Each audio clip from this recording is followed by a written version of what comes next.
Welcome back to the channel and welcome back to another quick pick prediction video.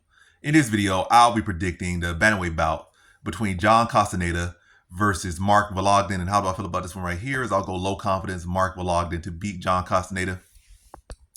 And yeah, Castaneda is extremely live here, and I'm most certainly probably going to leave this fight. Yeah, I'm not going to say most certainly. I'm definitely going to leave this fight alone. I have no reason to bet it at all.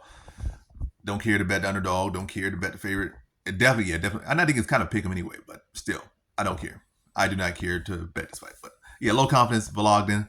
I feel like Vologdin had a good showing on his contender series fight. And good pace. I feel like his opponent did well. It's not like I felt the judges feel and people who scored the fight. Just feel that Vologdin's opponent just over the stretch started to outwork him. They both put on a high, intense pace fight, but his opponent just had a higher output, I guess a deeper gas tank, and started to come on more late and won the fight.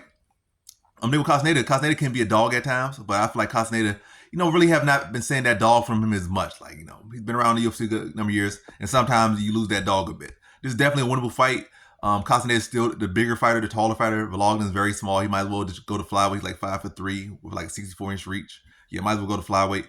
But yeah, Castaneda, it's never like he's been a super high output fighter. He's a guy that can bite on his mouthpiece and swing some big shots and do that type of stuff, but he's not a guy that can go out there, throw 120 strike, or I don't know, throw 100 plus strikes, or yeah, at least not consistent, like maybe once or twice in his career, but you can't really guarantee him to do that, especially in this current point of his career.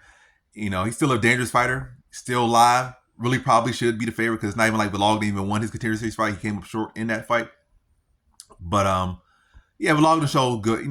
Despite losing and coming up short in contender series, that's why he got in the UFC. It was a great fight. Could have went either way on a scorecard, but yeah, I think activity. I think it's gonna be pushing the pace. I feel like Vologdin is gonna be able to outwork Castaneda here. I feel like Castaneda, this is a fight that he definitely could win and probably should win for himself, like given his experience and given the fact he really hasn't lost no one bad, and Vologdin's a big step down for him. This fight he should show up in, but I feel like Vologdin showed heart, he showed toughness, and I think he's gonna put the output there. And I just don't feel like it's not like Castaneda's some great offensive wrestler. It's not like he's some super technical striker.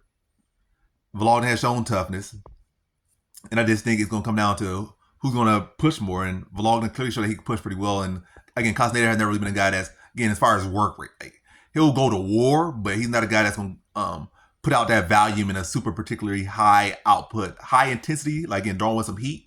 But drawing in volume and heat, like, nah, that's not really Castaneda's MO. So I see Vologdin kind of outworking him. Still another competitive scrap, but Vologdin winning on output and pacing here and beating Castaneda by decision here. So in this one, I got hey, it is what it is. But yeah, so in this one, I got Mark Vologdin via decision.